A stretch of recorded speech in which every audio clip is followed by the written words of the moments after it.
Hello everyone, welcome back to my channel. If you are new here, hi, my name is Jasmine. I am a colored pencil artist and I specialize in realism with colored pencils. Thank you so much for being here. If you are a returning subscriber, I see that a lot of my views are for people who are not subscribed, so if you want to take a moment and subscribe to my channel, it's very much appreciated. If you are familiar with what's going on, I am currently drawing Aquaman, and with each section that I finish, I decided to make a tutorial. So I have a lot of tutorials for this piece. Today we're focusing on the forehead because the forehead is my least favorite part of every portrait. That and I would say beards, but beards is probably going to be either the next one or the one after that. Before we get into it, this video is sponsored by me and my website jasminebakerart.com. I have magnets, I have digital downloads. There are also some mini prints. They are limited edition. Once they are gone, they are gone. And mini prints are only $10. It probably makes a very great inexpensive gift for someone. I will leave a link for all of that in the description. And back to the tutorial. So foreheads are just one of those things where you have to be really careful when you're coloring, because the forehead is what, like a third of the face. It's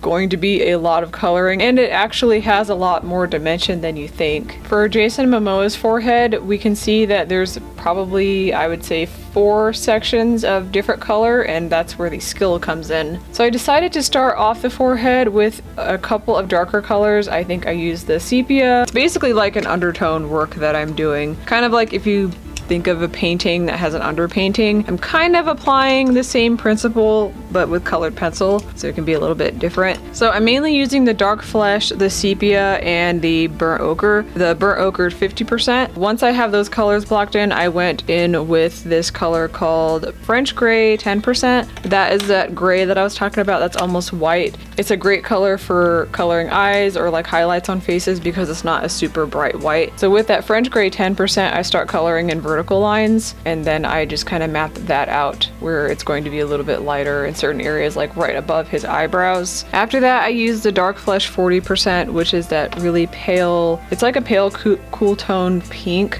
It's kind of hard to describe, but that's what I used. More in the shadow where the eyebrow starts to arch, so you have to pay attention to that because you don't want the eyebrows to look like they're just sitting on a flat face. That's one of the challenges of coloring foreheads. After that, I use a pale pink color, which is that burnt sienna 10%. That's a really great color for adding a little bit of a flush to someone's face, so you're not adding a huge amount of pink, but you can still tell that there's a little bit of a pink in his face. And this is also the part where I started to color the eyebrows because they're blended in with the forehead, obviously. For the eyebrows, I did use black as well as the sepia. And then in the forehead where his eyebrows meet, which would be the T-zone, I used the buff titanium because, as you can see right there in that little spot above where the center of the eyebrow is, you can kind of see that it's more white there. So that's where I use the buff titanium. And most of that I am coloring in vertical lines to start out. And also where the face has the shadow, I did go in with a little bit of the Payne's gray. That is a cool tone gray as well. With that side of the face, yeah, I went in with the slate gray, not Payne's gray. And that made the shadow a little bit cooler as far as this side of his face goes. So it does have a little tiny bit of a grayish tint on that part of the face. So that kind of tricks the eye into thinking that that part of the face is further back in space. After the gray, I use the brown ochre, which is that yellowish, that dark golden, almost like a goldenrod color, and then I went over that with the sepia. This is at the point where I'm still mapping out the shadows of the forehead. With coloring the forehead, like I said, that comes with coloring the eyebrows. That's why they're usually done at the same time, because you really want the eyebrow, the skin where the eyebrows are, to match the forehead. Otherwise, it's going to look very off because it's going to look like his eyebrows were painted on, and we don't want that. We want it to look like the little eyebrow hairs are growing out of that same skin. I did use a tiny bit of red up in the upper left part of the forehead, or it might have been the purplish red, just to add some pink, just to add a little bit of pink to the shadow. And then I colored the side of his face where the hair starts, and then I started coloring in different directions once I got that all mapped in. Once I went back to the actual main part of the forehead, I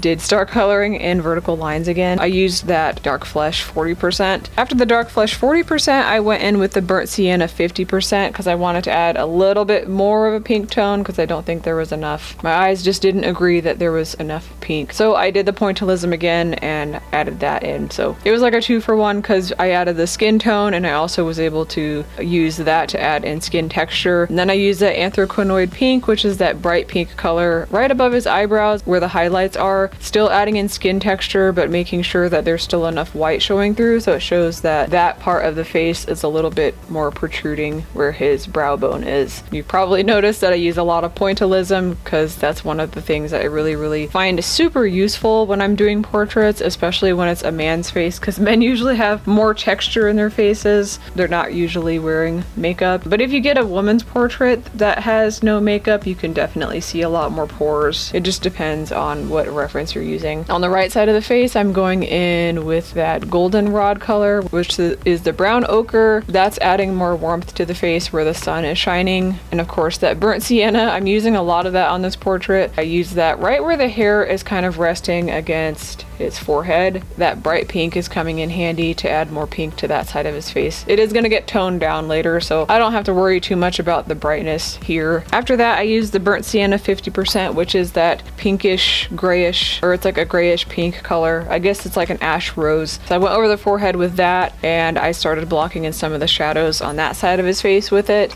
So it adds a little bit of a coolness where the shadowing is going to be. And then I used the burnt ochre 50%, which I use pretty frequently. After that, I used burnt sienna at the top of the forehead where it kind of looks, it's kind of like a terracotta color. So it's a really great color for skin tones, for multiple skin tones. It's pretty easy to use in a lot of portraits. I use that bright pink again to add more pink to that part of his face where the light is shining. I am going to go over it with an eraser later, so it's going to make sense as to why there's so much pink in here. And then I started drawing a little bit of the hair with a really sharp pencil, once again with that ashy rose color called burnt sienna 50%, and the buff titanium as well as the burnt ochre 50%. That's all above that eyebrow. One thing you have to keep in mind for foreheads is to make them as realistic as possible, you have to make sure there's not a whole lot of visible lines, because it does take away from the realism when there's a lot of pencil lines, like visible ones. Photorealism is one of those things where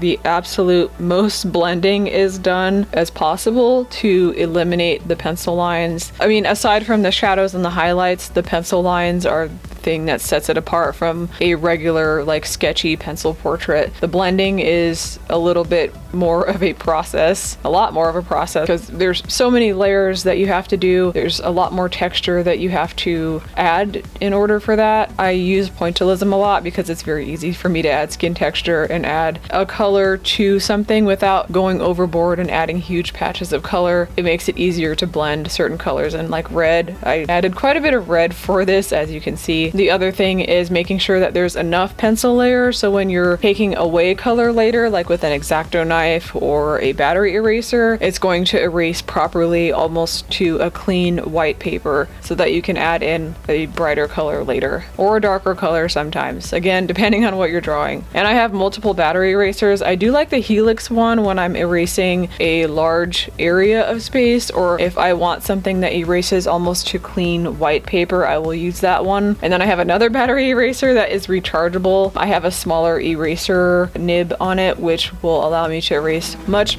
smaller dots in a faster amount of time. But the Helix eraser is pretty versatile. I mean, you can also use the small nibs for that. I just have multiple erasers because I don't like changing out the tips, so I just have multiple ones just for the simplicity, just for the convenience really. And there I am erasing a lot of colors, so his forehead is going to look like there's just a bunch of like white specks on it. Even though all that coloring I did, you won't really be able to tell. It looks kind of weird right now. And that will allow me to go in with like the buff titanium and the really white colors like the burnt ochre 10%, white, the burnt sienna 10%, the French gray 10%, all of those really light colors. I can add them in the little areas that I've erased. It's a really easy way to add skin highlights. So this is actually a very long process. I've sped it up quite a bit because otherwise this video would be over an hour long. This is about 2 hours of work, just this part that I'm working on, where I erased stuff and added color back in. I do still have a little bit more work. I am a lot further along than this right now, but I do have a little bit of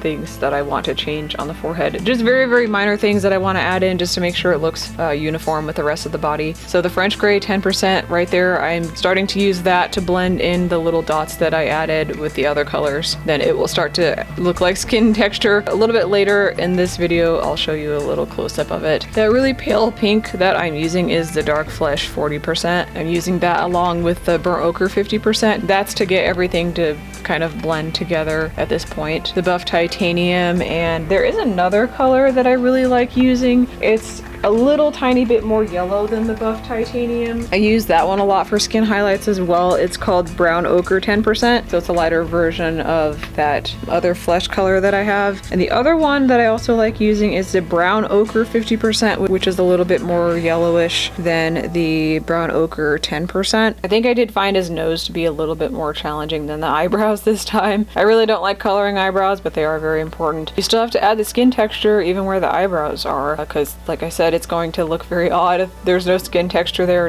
no color, or there's no gaps in between where the hairs are where there should be skin. You don't want it to look too blocky like he filled in his eyebrows. There's the white eraser that I have. That one has a smaller erasing tip on it that I like using for much smaller areas. I used a lot of the burnt sienna, and I believe there is a reddish color that I used. I think I used a Perylene Brown for adding a little bit more skin texture on the left side because there wasn't enough there, so I wanted to make sure there was as much texture as possible, like what I could see. Now, some people have found using a printable image helps them a lot with the drawing. I know quite a few artists that use that. If I had that at my disposal, I definitely would, but I'm using just all electronic images, just stuff off of like a tablet or a phone screen, whatever. And I use my TV as a monitor so that I can see the details better, but whatever works for you. I would think that a printable image is better as far as the overall like tone of the drawing, but if you're using digital images, it's way better when you get to zoom in. So whatever works for you. Once again, I erased more sections of the forehead right there to add in more actual white highlights, like the whitest white that I could get, and then I filled that in either with white or Buff Titanium, and then I colored over it again so it looks like the color that I added there is a lot lighter. It's toned up, I guess, instead of toned down. And of course, the crease of the nose is also very tricky. You want to make sure that one has a very smooth shadow blending in with the crease of the nose. That's a little bit of a challenge. Fortunately, Jason Momoa has very easy eyebrows to draw. I didn't find these to be super challenging. Usually I don't like coloring eyebrows. I also kept forgetting that he has a scar there. I kept trying to like talk to myself and make sure not to color over that area. I did it a couple of times and I had to go back and erase it. And of course, drawing the individual hairs also very important when doing portrait work. If you don't have the patience to draw individual hairs, I don't know what to tell you. You probably don't have patience to draw a portrait then, because that's a huge part of the work. So with his eyebrows, you can see here where I am coloring in the skin tones pretty high up into the eyebrow, up until you get into the actual black part of where the hair is. That way when I draw over the hair over it, it's going to look more natural. So once I got the eyebrow hairs drawn in, I used the X-Acto knife to go in and add little highlights to the eyebrow hairs with the French gray. It's not just the hair on their heads that have highlights, it's their eyebrows. Sometimes I've even seen people do portraits that are close enough to where there's highlights on the eyelashes.